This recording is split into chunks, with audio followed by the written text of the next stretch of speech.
On va prendre une minute pour comprendre comment encadrer une intégrale, à partir de l'exemple intégrale de n à n plus 1 de x plus 1 e de moins x.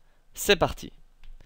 L'énoncé précise l'encadrement à obtenir et à vérifier pour tout entier naturel n. On commence par prouver le sens de variation de f en calculant sa dérivée. Donc pour rappel, c'est u'v plus v'u, et on regroupe les e de moins x.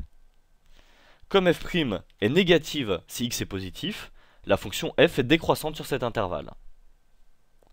Revenons à l'énoncé. On encadre une intégrale de n à n plus 1. Donc on analyse un encadrement pour x compris entre n et n plus 1. Et vu que f est décroissante, on inverse l'ordre en passant à l'image. On obtient ainsi un encadrement de f de x entre deux constantes. Comme cette inégalité est vraie si x est compris entre n et n plus 1, elle reste vraie pour l'intégrale de n à n plus 1.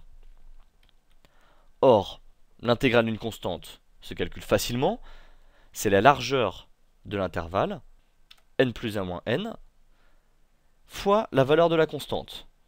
Et comme n plus 1 moins n vaut 1, on obtient notre encadrement.